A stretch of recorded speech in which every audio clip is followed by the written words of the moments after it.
आनी ह्या वेळार आवयन मारिल्ली ती धडकी भुरग्याच्या आंगार आसली. सांजेर आवयन भुरग्याक न्हाणोवंक आपोवन व्हेलें. ताच्या आंगार उदक घालता आसतना, तेची केवून उदक घालता आसतना ताची ती धडकी जाल्ली. ते मार ताका उलपंक सुरू जालें. आनी ह्या वेळार भुरगें म्हणूंक लागलें, मम्मी हांवें सांगली एक ल्हानशी पोट चॉकलेट हांवें काडिल्लें, पूण काडूं ना म्हूण हांवें पोट मारली. पूण ह्या ल्हान पोटीक तुवें इतलें मारचें गी. पळय म्हज्या आंगार आसा धडकी, आतां म्हाका उलपता.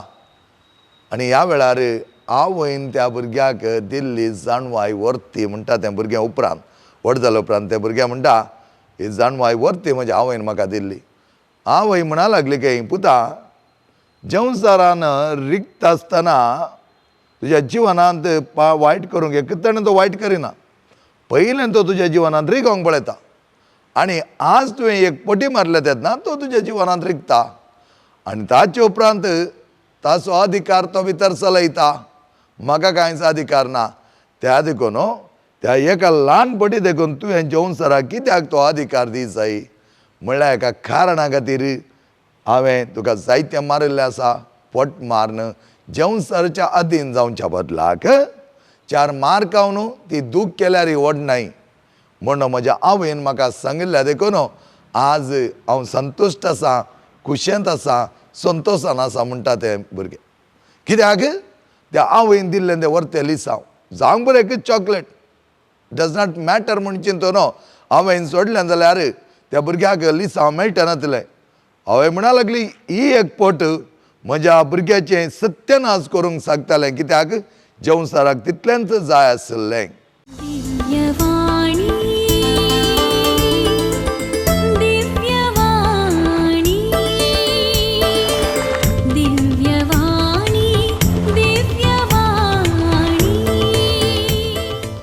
Praise the Lord, hallelujah. परत तुमकां व्हरतो स्वागत आयच्या दिसाक. आमी सांगाता मेळ्ळ्या ह्या सकाळच्या वेळार बुवापूर बायतरान देवाक परत अर्गां दिवया. कित्याक देवान दिल्लो दीस आमी व्हरत्या तरान आज संभ्रमता. असल्या दिसा देवान आमकां सांगाता ताची व्हरती आत्मीक सकत जोडच्याक ही शिकोवण आमकां पाव केल्ल्याक देवाक आमी आभार म्हणटा, दिनवास म्हणटा. कित्याक हें सगळें ताणच्या योजना प्रमाणे जावचें मोगाच्या भावान आनी भयणीनो. त्या देखून देवा सांगाता एक जावन आमी मुखार आमचें जिवन मुंदरसया.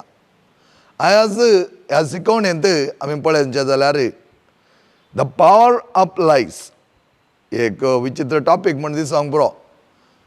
पोटींक कसली सकत आसा आनी ह्या पोटीची सकत आमी मानून घेवचय गी. मानून घेवंक हांव सांगना, पूण पोटीकी एक सकत आसा ती ह्या दिसांनी आमी जायती पळयता. हाका उल्लेख करना जेजू आनी पिलाता मदें जाल्लें तें संभाशण. पिलात आपणो तो अधिकारी व्हडलो मनीस म्हणून जायते जेजूक सवालां करता. आनी खंयच्याय सवालाक जेजू जावप सर दिना. कित्याक ताका कळीत आसलें हो मनीस आपल्या ह्या संवसारी अधिकार दाखोवच्या खातीर हे सवालां करता. मात्र न्ही, सीजाराक प्लीज करच्या खातीर तो सवाल करता. त्या रोमागरांक आनी जुदेवांक खुशी करच्या खातीर तो जेजूक सवाल करता. आनी आपुणूय सेजार रायसो इश्ट म्हणून दाखोवच्या खातीर तो जायतीं सवालां ताका करता. पूण त्या सवाला पैकी एक सवाल जो हांवचो वांजेल 18वो अध्याय 30 आनी 8 वळ तातूंत पिलात जेजूक म्हणटा सत म्हळ्यार कितें. सत म्हळ्यार कितें एक सवाला बरी आमकां दिसता, पूण पिलातान तें सवाल जावन विचारूना. सत म्हळ्यार कितें म्हणल्यार उल्लेख इतलोच, आज सत कोणाक जाय सतान जियोंक जाता गी. हें तसो उल्लेख. कित्याक ताणें हे दळू सांगले जायते पटी आसले ते ताका कळीत आसलें. त्या देखून सताचे वॅलिडिटी तो विचारता. ताका कितली वॅल्यू आसा आयच्या संवसारांत. सत कोणाक जाय, सतान जियोवची कितले आसात म्हणल्या विशंत तो एका तरान उल्लेख करता म्हणयत. त्या देखून सत म्हळ्यार कितें म्हणलें एक सवाल ताणें विचारो ना, एक स्टेटमेंट ताणें केल्लें, कित्याक हाका चड वॅलिडिटी ताणें दिवंक ना. आमी ल्हान आसतना आमच्या वडिलांनी सांगिल्लें आमी आयकलां, पोटी मारी नाका. कित्याक नेण्टे भुरगीं तांकां शेगत पातक पोटी मारचें. दुसऱ्यांचें पातक नेण्ट्या भुरग्यांक थंय दिसूंक येना. आमी ल्हान आसतना सयत आमी केदाळ कांय सोरलें जाल्यार ना म्हणटाले हांव. सोरपण ना पोटी जावचें केदाळा, तें सोरपण जावचें केदाळा आमी ना म्हणलें तेन्ना सोर आमी काडिल्लें ना म्हणटना तें सोरपण जाता. तशें आमच्या थंय पोटी मारचें मात एक संवय उब जाता ल्हान आसतना. त्या देखून आमी नितळ जावन उरच्याक आमकां एक एडमोनिशन म्हणटात ताका, म्हळ्यार तितले स्ट्रॉंग जावन आमचे आवय बापूय आमकां शिकयतात पोट मारूंक नजो. आनी एक पुटी म्हाका उडास येता, एक ल्हानशे भुरग्यान एक चॉकलेट काडिल्लें आनी हांवें ती चॉकलेटां मेजून दवरिल्ली. 7 आसली.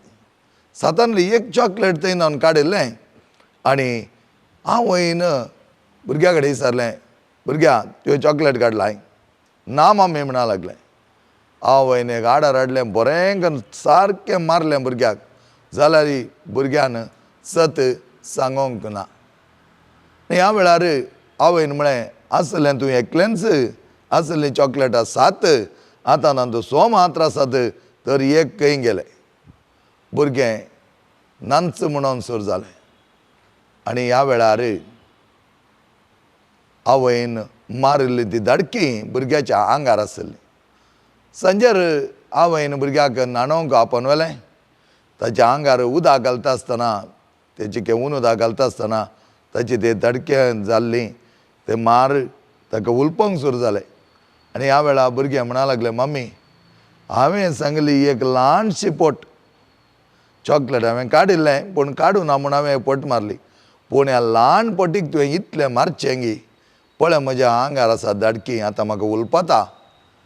आनी ह्या वेळार हांवें त्या भुरग्याक दिल्ली जाणवाय वर्ती म्हणटा तें भुरगें उपरांत व्हड जाल्या उपरांत तें भुरगें म्हणटा, ही जाणवाय वर्ती म्हज्या आवयन म्हाका दिल्ली.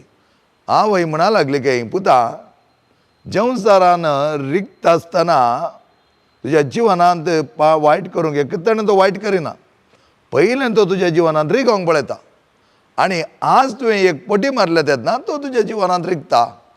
आनी ताचे उपरांत ताचो अधिकार तो भितर चलयता. म्हाका कांयच अधिकार ना. त्या देखून त्या एका ल्हान पोटी देखून तुवें संवसाराक कित्याक तो अधिकार दी जाय? म्हणल्यार एका कारणा खातीर हांवें तुका जायतें मारिल्लें आसा. पोट मारन संवसाराच्या अधीन जावच्या बदलाक 4 मार खावन ती दूख केल्यार व्हड नाय म्हणून म्हज्या आवयन म्हाका सांगिल्लें देखून आज हांव संतुश्ट आसा, खुशेंत आसा, संतोशान आसा म्हणटा तें भुरगें. कित्याक त्या आवयन दिल्लें तें व्हरतें लिसांव जावंक बरें एकच चॉकलेट डज नॉट मॅटर म्हूण चिंतून हांवें सोडलें जाल्यार त्या भुरग्याक लिसांव मेळटनातलें. हांवें म्हणा लागली ही एक पोट म्हज्या भुरग्याचें सत्यनाश करूंक सांगतालें, कित्याक संवसाराक तितलेंच जाय आसलें. पूण आज आमी काल्पनीक संवसारांत पळयता कितें कितें घडटा. खंयच्या तरान पोटी मारतात, खंयच्या तरान त्या पोटी सत म्हूण करूंक पळयतात आनी थोडे फावटी सत लिपोवन वेता म्हूण आमी चिंता, पूण केदाळे सत लिपोवन वचना. एक ल्हानशी काणी तुमी आयकल्या जावंक पुरो. पिनाकियो म्हणलो भुरगो पोटी मारतना ताचें नाक वाडटालें खंय. अशें ताका पोटी मारिनातल्या बरी ताच्या वडिलांनी ताका ताकीद दिली, जाल्यार तो पोटी मारतना ताचें नाक वाडटालें खंय. केन्ना तो भुरगो कुमसार जाता तेन्ना तें नाक ल्हान जातालें खंय. आनी त्या देखून आनी पोटी मारता आसतना एक पोटी तें नाक वाडटा आसतना ह्या भुरग्याक बगताले, ओ ही पोटी. आनी हेरांकी कळटालें आनी पोटी मारल्यात म्हण. कित्याक ल्हान आशिल्लें नाक व्हडलें जाता आसतना त्या भुरग्यान कित्याक तें ल्हान नाक व्हड जाला म्हणटा आसतना हें पोटी मारल्या देखून व्हड जाला म्हण तांकां कळीत आसलें. आनी ताणें कुमसार जावन ताचें नाक ल्हान जाताना कळीत जातालें वो पोटी मारलो कुमसार जाला म्हूण.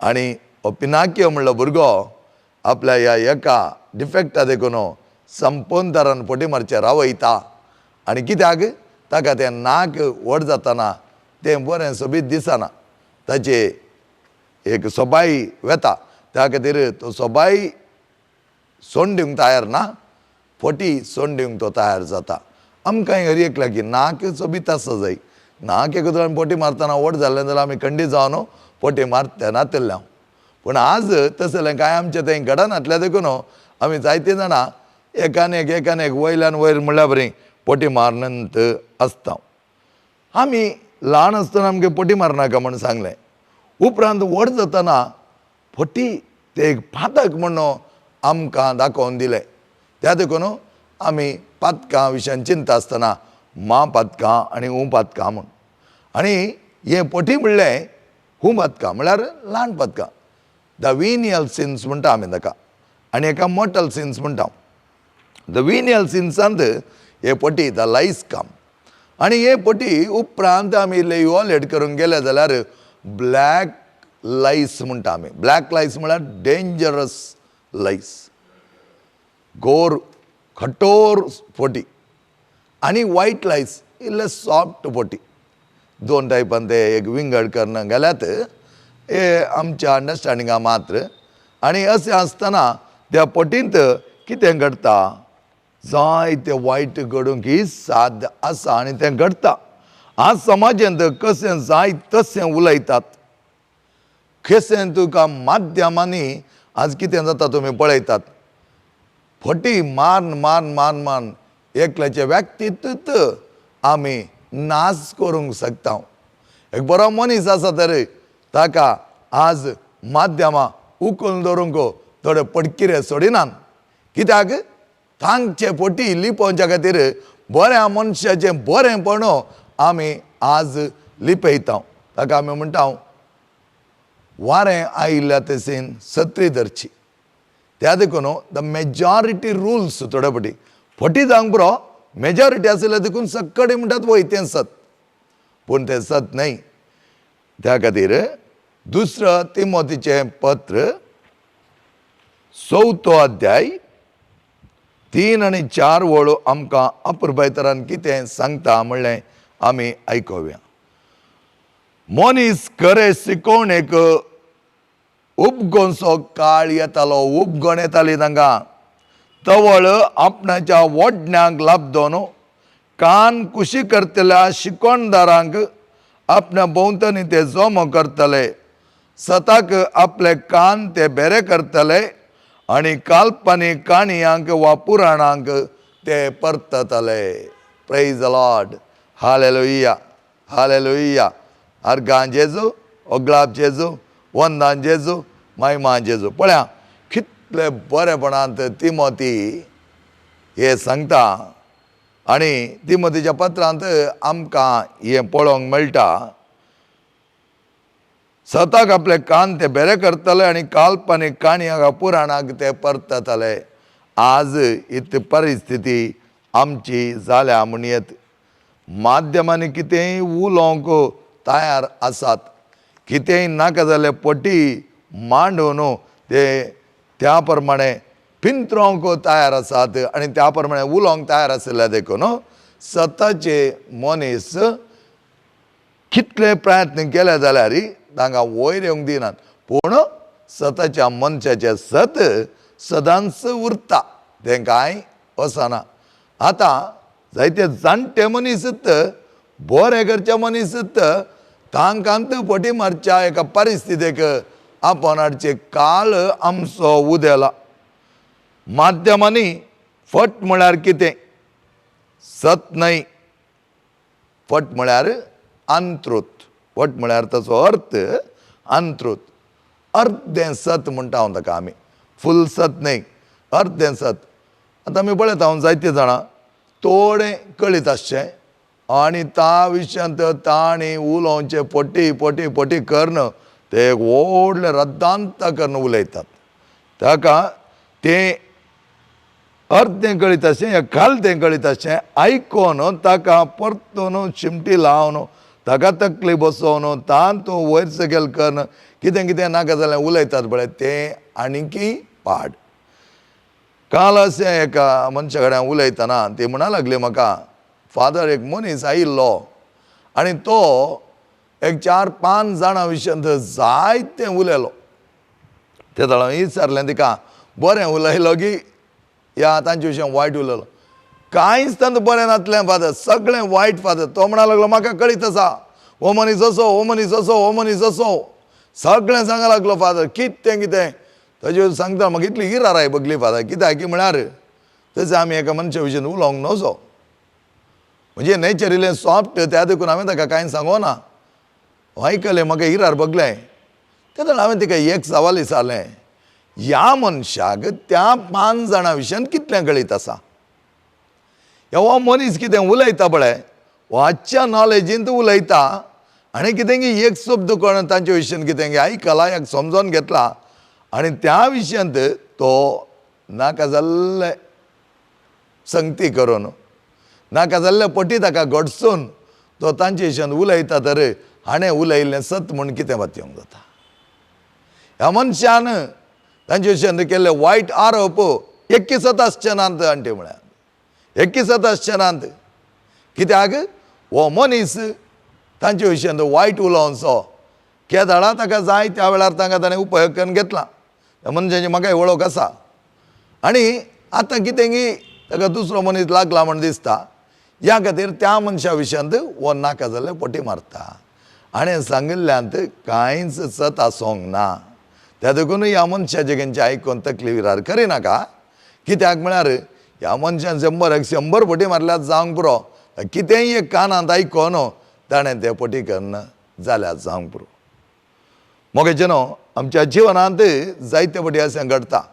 कितेंय आमी एक ल्हान आयकोनचें एका मनशा विशयी आनी त्या मनशा विशयी आमी संपूर्ण तरान पटी मारन तेजे व्यक्तित्व आमी विबाडटा. त्या मनशाचें व्यक्तित्व आमी विबाडटा. कितें सक्कडें आमी करता. कितेंय एक आमी आयकलें, ताका कितलेय एक पटी मारन ताका पटी कुडसून गांठून त्या मनशाचें सगळें जिवन आमी वायट म्हणून दाखोवन दिता. बऱ्या मनशाकी संपूर्ण तरान वायट करून दिता. अशें करतना आमी चिंतूंक जाय. कित्याक की म्हळ्यार तुजें थंय तें आसा त्या देखून तुका तशें करूंक जाता. हांव एक रुखाचो कामार, रुखाचें काम करचो मनीस न्ही, तर म्हाका रुखाचें कितेंच कळना. तर आमी कामाराक आपण हाडी जाय. एकादो रुखाचो काम करचो सुतारी हांव जालो जाल्यार त्या प्रमाणे हांव तें काम करतालो. तेच प्रमाणे डैरेन म्हाका करन, ह्या डैरी करन म्हाका सवय आसा तर, म्हाका एक्सपिरियन्स आसा तर हांव ते डैरीचें काम करतालो. एकादो वेळा तातूंत म्हाका एक्सपिरियन्स ना तर हांवें तें काम करूंक जायना. तेच प्रमाणे एक मनीस पटी मारता तो पटी सोदता तो. त्या खातीर ताचे खंयचेय आमी पात्योन रावोंक जायना. तुमी आयकलां जावंक पुरो. फॅरी टेल म्हणटात, फॅरी टेल. आनी हातूंत एक स्टेप मदर म्हळ्यार दुसरी आवय, ते स्नो वायट म्हणल्यार भोव वापरपाच्या सोबीत भुरग्याक एक आकर्शीत ॲपल हाडून दिता. हे ॲपल पळयत आसतना त्या भुरग्याक इतलें आकर्शण भोगता की हे कायजेत म्हूण भोगता. आनी दुसरें एक मात न्ही, ताचे सांगता आनीक थोडीं ॲपलां आसात. ते ॲपलां तितलें आकर्शीत दिसनात. हे आकर्शीत दिसचें ॲपल त्या भुरग्याक आकर्शण करता. पूण ह्या ॲपला भितर कितें आसा? फूल वीक. ह्या स्टेप मदरान ह्या स्नो वायट भुरग्याक लगड काडच्या खातीर तातूंत वीक बंद दवरला. आनी जो कोण हे ॲपल खाता तो मनीस गंडी जावन मरता. आनी हे स्नो वायट हे नेणटे भुरगें वचोन त्या तेच आकर्शीत जाल्ल्या ॲपलाक घास मारता. आनी खंडी जावन तें घास मारता आसतना तें वीक ताचें थंय विस्तारता. पूण हें ॲपल केल्लो खंडी जावन मरत जाय आसलो, स्नो वायट मरना. She goes for a long sleep. तें जिकें गाढ न्हिदेक वेता आनी तें न्हीद जाल्लो उपरांत तें उठता. आतां पळयत आसतना कितें सच जायचें आसलें, हे ॲपलांत आसलें तें वीक ताचें थंय विस्तारोन ताणें तें घास घाल्यार विस्तारोन तें मरचें आसलें, तें मरना, गाढ न्हिद्रे वेता. कितें सत म्हूण चिंतिल्लें तें फट जालें, कितें फट आसलें तें सत जालें. तर केदाळ आमी चिंतूंक पुरो पोटी केदाळ जी येतात वय, पोटी थोड्या मापान मुखार वतात वय, जाल्यार मनशाक कितलें हांवें सोंसून व्हरों जाय, सोंसून व्हरों जाय पडटा. कित्याक की म्हळ्यार सत सत जावन तो उरता. त्या देखून नीत बुडाना, आनात उपेना. म्हणजे आवय केदाळे म्हाका सांगताली, भियेनाका, धैर्यान राव, नीत बुडाना, आनात उपेना. आनी अशें आसता, नीत आनी सत केदाळे तें बाळवोचें जावन आसा. कित्याक जेजू क्रिस्तान तें सत वर्त्या तरान उखोलन धरलां. आनी जेजू सता विशयांतूच चड उलयता. आमी सतत ओपन घेवंक जाय, सतांत आमी चिये जाय, सतांत आमी वाडत जाय म्हूण जेजू आमकां जागवण दिता. मातेचो वांजेल 16 अध्याय 6 वळींत आमी पळयलें जाल्यार आमकां थंय पळोवंक मेळटा जेजू खंयच्या तरान मातेचो वांजेल 16 अध्याय 6 वळ. जेजून तांकां सांगलें, जागृत रावा, फारिसेवांच्या आनी सादुसेवांच्या कामिराची सत राय घेया. सादुसेव आनी फारिसेव ते जायते पोटी सांगून आसले कशें तांच्या नियमा प्रमाणे चलच्याक, जेजूक धर्न बंधन घालच्याक. जेजू जें कितें सत उलयता तांकां तें कोडू लागतालें. जायत्या जाणांक सत उलयतना कोडू लागता. आज आमी पळयता नंतर जे एलिसावांत कितले सकडी पोटी मारतात, जायते आश्वासन दितात, तें आश्वासन आसना. थोडें आश्वासन दिल्लें तें सारकें बऱ्या तरान दिवंक या सादर करूंक पळयता आसतना उरले पोटींचे जेवणसार ते नानांत तरेची आडकाळी ताका हाडटात. कित्याक म्हळ्यार हांची पोट वयर पडटा म्हणल्या खातीर. त्या देखून आज जायते अभिवृद्धी आमचे थंय पळोवंक आमकां मेळना. पूण आमकां धैर्य ना, आमी उलोवंक शकना. कित्याक म्हळ्यार आमी चिंतलां तें एक विंगड म्हूण चिंतलां. विंगड न्हय, विंगड म्हूण धरल्या देखून मात्र आज कितेंय उलयल्यार जाता, कितेंय सांगल्यार जाता, लोकांक मांगड करूंक जाता. जायतो जण शाणो म्हणून चिंतून आसलो, आज शाणा लोकूच खंयच्या रितीन मांकोड जाला म्हूण आमी पळयतात. त्या देखून शाणे म्हळ्यार त्या प्रमाणे न्ही. शाणे म्हळ्यार तुका कळीत आसता तुज्या अभिवृद्धी खातीर कितें तुका गरजेचें, तुज्या अभिवृद्धी खातीर तुवें कितें करीत जाय, कोणाक कितें खंयच्या तरान वैरडी जाय, आनी तुजी अभिवृद्धी कशी जाता, तुज्या ह्या जाग्याची अभिवृद्धी कशी जाता, तुज्या शेत समाजाची अभिवृद्धी कशी जाता, तुज्या शाराची अभिवृद्धी कशी जाता, तुज्या राज्याची अभिवृद्धी, तुज्या तालुक्याची अभिवृद्धी, तुज्या देशाची अभिवृद्धी कशी जाता म्हूण आमी चिंतीत जाय. शिवाय ब्लायंड फोल्डेड अंधभक्त असं म्हणटात तांकां. अंधभक्तात म्हळ्यार कोणी कितें पटी मारता ताणें पटी मारलेय आमी आयकून घेता आनी तेंत सत म्हणून रुजू करूंक पळयता. त्या देखून आज परिस्थिती जायती बिगडल्या. जांग पुरो एका रितीन आमी चिंता, आमकां जायती जाणवाय आसा, जायती शिकपी आमी, जायते आमकां कळीत आसा. कळीत आसतना we need to see which gives progress. अभिवृद्धी खंयची हाडटा, खंयच्या तरान अभिवृद्धी आमची जावंक आसा, खंयच्या तरान आमची जाणवाय ह्या खातीर आमी उपेग करीत जाय. त्या खातीर ते जाणवाय जावन आसा एक वर्तें देणें पळयतात जायत्या जाणांनी आमी हे वायटाक उपयोग करना, ती जाणवाय बऱ्या तरान उपयोग करनातल्या देखून आज आमी वचून पोंडान पडटा. त्या देखून मोगाचें न्हू, तांकां तांचें वखमूल आसूंक पुरो, पूण जें कितें बरें तें आमी समजोन घेवन त्या प्रमाणे वचूं जाय पडटलें. कित्याक तें जावन आसा जेजू क्रिस्तान उखल धरलें. त्या देखून तो म्हणटा फारिसेवांच्या आनी सादुसेवांच्या खामिराची सत राय घेया, तांकां मांकोड जायनाकात. ते कितें उलयतात, ते कितें सांगतात तें तुमी कान घेवन वचो नाकात. ताच्या बदलाक तुलान कर पळया, तुलान कर, मेजर इट. तुका देवान जायती जाणवाय दिल्या, जायती विस्टम दिल्या, गिन्यान दिल्या आनी त्या प्रमाणे ती तुलान कर म्हणटा. त्या देखून परतून जुवांचो वांजेल 16 अध्याय 13वी वळ जेजू म्हणटा पवित्र आत्मो जावन आसा सताचो आत्मो, आनी पवित्र आत्मो तुमचे थंय येता आसतना सत कितें म्हणून तो तुमकां शिकयतलो. त्या देखून आमकां बरी सुलाभ. एकदां आमी पटी मारनंत आमचें जिवन करना जावं तर पवित्र आत्म्याचे सक्तेन आमी जियेना. आमकां पडोवन येवचो ना थोड्यांक. कित्याक आसन आसतना पटींत आमी जियेता. कितले दीस मोगाच्यान हे पटी मारन बियेच्या वातावरणांत जियोंक. ते पटी मारन नाका जाल्यार तुजें समाधान ओगडान घेवन जियोंक कितें फायद्याक येतालें. त्या देखून सत आमी चिकून ते उखलून दवरूंक जाय. जुन 8 अध्याय 44 वळेंत जेजू म्हणटा पटीचो बापूय तो. ताचे सैमत पटी मारचे. ताचे थंय कितेंच सत म्हणलें ना. कोण तो जेवसार. पळया जुन 8 अध्याय 44 वळ एकच वळ आमकां पुरो. पटीचो बापूय जेवसार पटी मान तो दीस काडटा. कित्याक ताचें सैमत जालें सत म्हणलें ताका कळीत ना. त्या देखून आज वयल्यान वयर पटी मारन कितले परेकलो म्हाका म्हणटा फादर तो बुडला रिणान बुडला. सादारण एक अरावंड 20 lakhs रुपीज रीण ताणें काडला. हांगा येवन कावन्सिलिंगा बसले दळा ताची परिस्थिती बरी करया म्हणून उलयता. तो थंय परतून म्हणटा आतां हांव वचून जाल्यार पटी मारन आनी इल्ले लाख पयशे हाडूंक म्हाका कॅपॅसिटी आसा. थली कॅपॅसिटी थोड्यांची. कितले तेंपाची कितले दीस म्हूण सुखारी मारन आतो ना हांगा धांवला. म्हज्या वानान बेडीनो जायते फावटी आमी हेजे चिंता तुजें जिवन सत्यानाश करण असमाधानाचें करण बियेचें करण जियोन पटी मान कितें फायदो. त्या देखून त्या आवयन त्या नेण्ट्या भुरग्याक म्हणलें वता जेवसार पुता एक ल्हान पटीन तुजे भितर रिगो पळयता. रिगले उपरांत तो तुका स्वाधीन करून घेता आनी ताचे उपरांत तुजें सगळें जिवन तो बरबाद करता. तुजें जिवन नाश करता.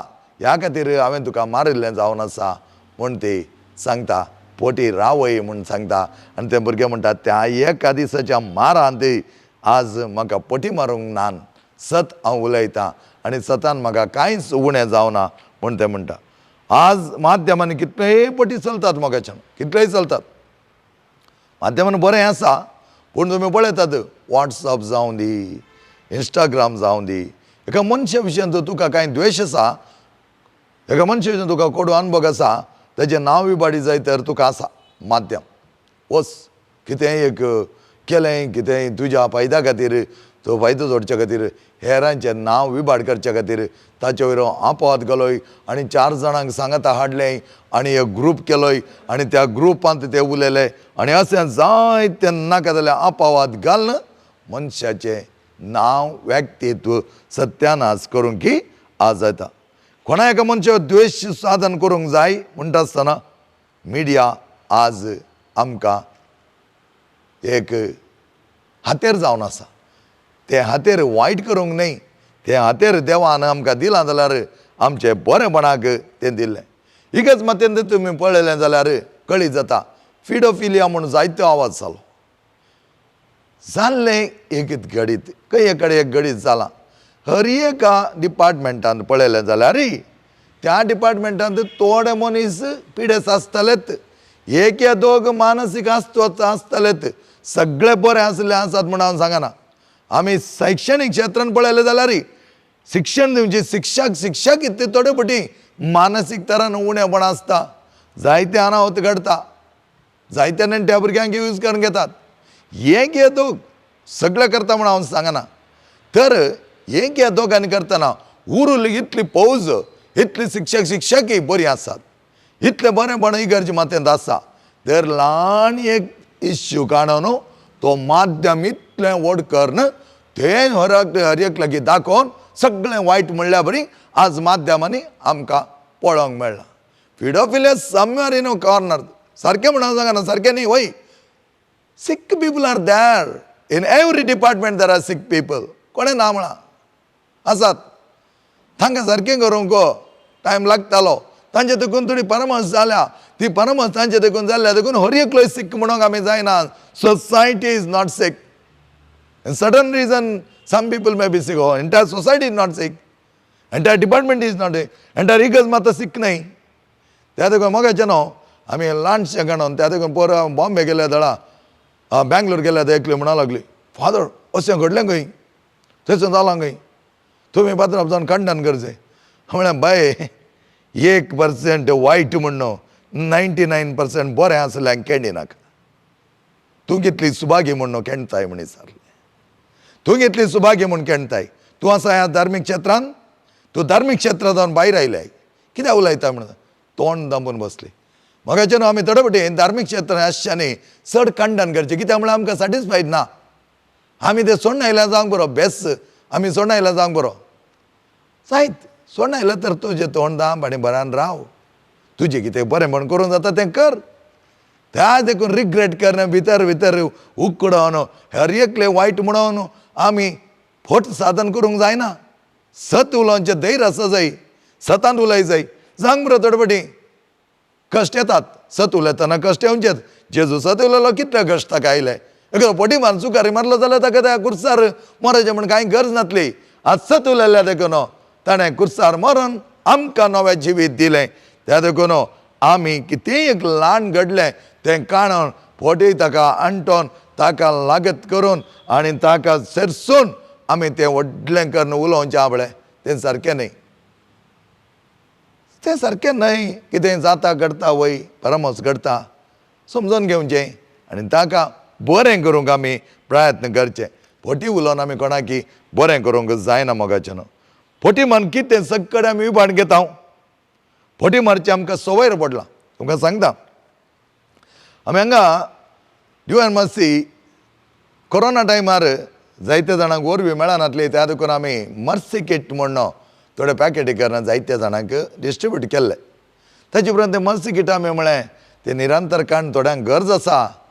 कोणाक तें म्हळ्यार कोण सकट थोडे फावटी कामां आसना आनी थोडे फावटी एक्सिडेंट जाता, थोडे फावटी पांय मोडटात, थोडे फावटी हात मोडटात, थोडे फावटी थोडे कले अनाहुत जावन तांकां थोडे फावटी काम आसनातले तांचे कडेन पयशे आसना. तसल्या खातीर म्हणून आमी ते उपरांत कापुजीन मान्ना म्हूण ताका एक नांव दिवन निरंतर खाण म्हणून एक एका शुक्रार आमचे रेतेर जाल्ले उपरांत आमी ते हांगा डिस्ट्रिब्यूट करनासले. आनी एक फावटी ते आमची कमिटी कोर कमिटी दिव्यावानी कोर कमिटी आसा ती करतात. पाद्रा सर जावन इनवॉल्व जायनात, लोक दिता आनी ते डिस्ट्रिब्यूट करतात. ते हांवें जायते फावटी एनावन्स करतना सांगलें आसा. ह्या ती दुपल्यांक हाजो पर्पज कितें म्हळ्यार तुमकां एक हप्तो काम ना जावंक बरो त्या दाळा तुमी कोणा कोणाचें रीण काडोवचे बदलाक येवन इल्ली वरवीं वरा आनी तुमी रिणान जावन सुटका जोडयेत. आनी अशें आसता एक दोग जाणां आयिल्लीं तांकां हांवें पळयलें. हांवें म्हळें तुमची वळख म्हाका आसा, तुमचे कडेन जायतें आसा, तुमी कित्याक हांगा आयल्यात हे वरवीं व्हरूंक. ना फादर आमचे कडेन कांयच ना फादर, आमी बारीक दुबळीं फादर. दोगां तेका पाद्रा वाड्यान ते पयशे काण येतात. हांवें म्हळें तांचे लुटून घेतात तें बरें न्ही तुमकां. तें तांकां कांय पडोन वचोना. कित्याक म्हळ्यार लुटची फोटी मारून गावची तांकां तें पडोन वचोना. तांचे कॉन्शियन्स इज डेड. आनी ही मनशां हर एक फावटी हांगा काणूंक येतालीं काय हांव पळोवंक वचना. कित्याक म्हळ्यार म्हजी आत्मीक सेवा ते हांवें दिवची. मागीर रेतेर जाल्या उपरांत खंयचो लोक कश्ट जाता, कोणाक समस्या आसात, तकलेर हात दवरून देवा कडेन विनंती करची. हांचे कश्ट, हांचे पिडा, हांचे सगळे तेंचे हांव उणें कर सम्या पूण लोक तुका आसचे ते पुरो हांव पळोवंक चड वचना. कालच्या दिसा आमची एक मिटींग आसतना थोडी म्हणा लागली फादर तुमकां वळख आसा फादर ह्या लोकांची. पळय आसा. तांकां हांवें आयिल्लें तर फादर तांची परिस्थिती कोताय तुमकां. ती म्हणा लागली ती बॉम्बे ह्या दुसऱ्या गांवाक वतना तांचे भांगार आनी डेपॉझीट पॉलिसी म्हजे कडेन दवरतात फादर. आमची ते कोर कमिटीची सांगली म्हणा म्हजे कडेन दवरता. आय नो हांव मत दे हांव म्हळें हांवें त्या मनशान सांगलां तुमचे कडेन जायते आसा त्या वेळार कांयच ना म्हूण पटी मारली. आजुनी पटी मारून घेता. तुवें कितें म्हळें तांकां हांवें म्हळें फादर तुजे कडेन इतले डेपॉझीट पॉलिसी आसात तूं कित्याक ती वरवीं दुबळ्यांची वरवीं तूं हाडटाय. ताणें म्हणलें उतरां कळिता तुमकां आसचें गे रडचें गे म्हूण कळना. ताणें म्हळें गे डेपॉझीट पॉलिसी तें आसूं वाडोवन दी हांगा मेळटा न्ही कित्याक सोडी जाय. म्हज्या भावान आनी भयणीनो ताका आतां म्हळें हे पटी मारन कोण जी येता पळय तातूंत जिवन आसतात. जिणी बदलोवंक बारीक कश्ट तांकां. कित्याक म्हळ्यार कितेंय असेंत पटी मान कितल्या जाणांचे तांणी लुटलां कितल्या जाणां केलां पूण खंय तुजें दिरवें पुंजयताय. मातयेच्या वांजेलान जेजू म्हणटा ह्या संवसारांत दिरवें पुंजोवंक वचनाका. ताचे बदलाक तूं जें आसलें तांतलें इल्लें हेरांक दिवन पुंजोड तुजें दिरवें पुंजय. ताच्या बदलाक ह्या दुबळ्यांचे इतल्या अपुरबाय तरान आराम केल्लें तें खापुजीन मानना तूं लुटून घेताय पोटी मारून घेताय. म्हज्या भावान आनी भयणीनो, त्या देखून हांवें एक सजेशन तांकां दिलें, कोण दुबळे आसात तांकां मात्र एक लिस्ट करा आनी त्या प्रमाणे तांकां दिया. सरकार दिवंक बरो दिना म्हण हांव सांगना, पूण थोड्यांक गरज आसता. एका बायल मनशाक ती गरज आसली कोरोना वेळार. तिणें म्हाका फोन केल्ले, हांगा हांव आसलो तेन्ना आमकां भायर वचूंक जायनासलें, हांवें अरेंजमेंट दुसऱ्या कडेन केल्लें. तेन्ना म्हाका इमिडियटली आनी एकलो म्हणून, फादर तांचे कडेन जायतीं आसा फादर, तिची 3 जाणां भुरगीं लंडन आसात फादर, 2 जाणां भुरगीं ऑस्ट्रेलिया आसात फादर. हांवें म्हळें ह्या कोरोना टायमार लंडन आनी ऑस्ट्रेलिया आसली विमान न्ही येवंक, वर व्हॅन दिवंक तांकां जायना न्ही. त्या देखून आनी एका ह्या जाका कडेन लक्षिल्ल्या ह्या जाका कडेन सांगून फादर तिका ही वरवीं पावय. ताचे उपरांत कोरोनाच्या उपरांत हांवें तिका फोन करून सांगलें आसा, बाये तुका त्या दीस ती वरवीं दिल्या, तुजे कडेन जायतें आसा, गरजेक ती पडल्यात आनी आतां कितेंय दिवंक जाता ह्या जाकाक वचोन दी, तो कोणाक दुसऱ्यांक हेल्प करून दी. असले मेंटॅलिटी आमची आमी करून घेवंक जाय. त्या वेळा फोटी मारचे न्ही, गरज आसा वय, तिका गरज आसली कितले जाणां आसल्यार तिची 10 जाणां ऑस्ट्रेलियांत वचून अमेरिका वचून कितें फायदो, तिका हांगा जेवंक नासल्यार त्या वेळार आमी दिवचें. पूण उपरांत तिणें तें समजोन घेवन दी जाय. तेणें दिलां आंगेन आंगेन म्हज्या कडेन विचारनाका, कित्याक म्हळ्यार सांगचें आमचें काम. ती दिलां आंगेन आंगेन एकल्याच्या घरा वचोन आमकां पळोवंक ना, पूण आमकां आसा तोच बायबल. जायते जाणां म्हणटात आमी बायबल वचून शिकले, हांव आतां येतोळ खंय गेल्यात, बायबल नासलो तुमचे कडेन, देवाचें उतर नासलें आमचे कडेन, वाचूंक तुमकां येनासलें, तुमच्या आवय बापायन शिकप दिवना, आतां शिकल्यात. आतां शिकलो कितलो पालन करतात. जायते जाण कितेंय उलोवंक जाता म्हणल्यार बरें आमी उलोवचें. तर येतोळ तुमी नातल्यात, आज वाचून शिकल्यात, आतां शिकयलें तुमच्या आवय बापायनी. हर एकल्या क्रिस्तवाक एक ड्युटी आसा आमकां देवाचें उतर आमी वाचून त्या प्रमाणे आमी जियोवच्याक. त्या देखून मोगाच्या भावान आनी भयणीनो, आमच्या जिवान आमी पटिमान जियोवचें न्ही, आमच्या जिवान बऱ्या तरान जियोवचें. त्या देखून सत म्हळ्यार कितें पिलातान जेजूक विचारिल्लें. सत म्हळ्यार कितें सवाल म्हूण हांवें विचारूं ना ताणें, ताचे बदला एक स्टेटमेंट ताणें केल्लें. ताका जवाब जेजून त्याच वांजेलान दिल्ली जावन आसा. जुवांचो वांजेल चॅप्टर 14 वर्स 6 पळया. जुवांचो वांजेल चॅप्टर 14 वर्स 6 आमकां अपुरबायची जवाब जेजूत तो दिता. जेजून तांकां जाप दिली, हांवूंत वाट सत आनी जिवीत. पळया, हांवूच वाट सत आनी जिवीत. म्हज्या मारिपात गेल्या शिवाय कोणाच्यान बापा सरसी वचोंक जायना. सत जेजू. आनी त्या जेजू सांगत आसतना आमी पटिमान जियेल्या तर जेवसाराक आमी इडे दिता. जेवसार एक पटी रिगलो, तुज्या सत्यानास तो करतलो, कित्याक पटीचो बाप पळय जेवसार पटी मारून दीस काडटा आनी तुजें नाश करता हो संवसार. त्या देखून मोगाच्या भावान आनी भयणीनो, जाता इतल्या वाटाक न्ही, सत आमचे वाट, सत जावन आसा आमचें जिवीत, सत जावन आसा आमचें जिणें. त्या प्रमाणे सत अर्यकाक आमी सत उलोवंक जाय. हांवें जायते फावटी तुमकां म्हळां, आमी मारचे फावटी सिंपल एग्जाम्पल कोणा कडेन विचारल्यार, तुजे कडेन कितले पयशे आसात? पयशेच ना पळय म्हजे कडेन. अरे पयशे नासतना तूं कशें जियेताय? ते इल्ले आसात, सवय जावन गेल्या ना म्हूण सांगून. केदाळा मायक म्हणच्या, माय तुजे कडेन आशिल्ले पयशे हांव पुराकीन सांगल्यात, सकाळान सांगल्यात, कित्याक तूं लिपोवन दवरिजा माय? तुवें काय सोर नाडले? तुका ते आदानी तो जो जागो काडटाना तुका दिल्ले जावन आसात ते, कित्याक फावटी मारचे? आशिल्ले सगळे इतले म्हज्या माय कडेन आसात म्हूण हांवें सांगलां. माय म्हणटा तूं सगळ्यांक सांगता? आसून माय बरें, तूं आतां म्हणी ग्रेस्त जाली न्ही इल्ली म्हणी, पयले भारी दुबळी आसली म्हूण सांगता. मगेच्यान आमी आसलें ना म्हणोंक नजो. आसलें तुजें कोणी सोर ना, तुवें आसा म्हळ्यार कोणी व्हरताय. हांवें केदाळ म्हणच्या, God has not made anything less for me. My 21 year of priesthood, nothing he has made me less. कांयच उणें ताणें करूं ना. सांग बरो विकनेस आसा आमच्या थंय, थोडे फावटी आसता आमी चुकोवन पडटा. हांव संपाल म्हणटा दुसऱ्या कोरिंथकारांक बरयलें पत्र 12 अध्याय 9 आनी 10 वळींत कितलें अपुरबाय तरान तो सांगता पळया. मग त्या दुसऱ्या कोरिंथकारांक बरयल्लें पत्र पावलून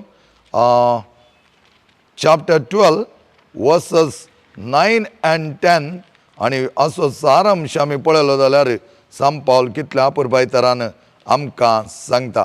9 आणि 10 वोळ.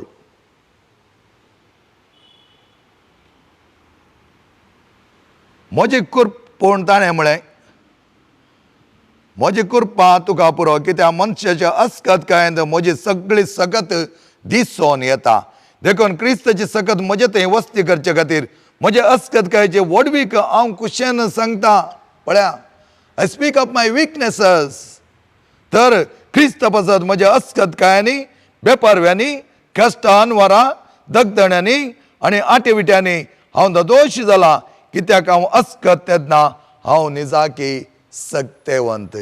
संपावल म्हणटा. तर आमी सांग बरो, आमचे थंय थोडी न्यूनते आसात, कुंदुಕೊರತೆಗಳು ಇವೆ, defects are there. But when I am with Christ I am a wonderful instrument. त्या देखून सताच्या नितीच्या वाटेन आमी चलया, सत उलया, मेळ्ळ्या पटी मारन जेवन सारा इडें दिनाकात. देवाचे आशिर्वाद तुमचेर आसूं दी. देव तुमकां राखों दी. संपूर्ण तरान देवाचें बरेंपण आमी भोगूंक देवाचे वर्ते खाकूत तो आमकां दिता. विनोद गांगोळी आनी ताच्या सगळ्या टिमा वयर देवाचे आशिर्वाद मागता. हो दीस देवान आमकां फावो केला. बऱ्या तरान मुखार सून व्हरूंक देवाची ससाय तो आमकां दिता आनी ताच्या आशिर्वादांनी आम्हा सर्वांक तो बरोवन दी. बापाचेय आनी पुताचेय आनी पवित्र आत्म्याचे नांवे. आमेन.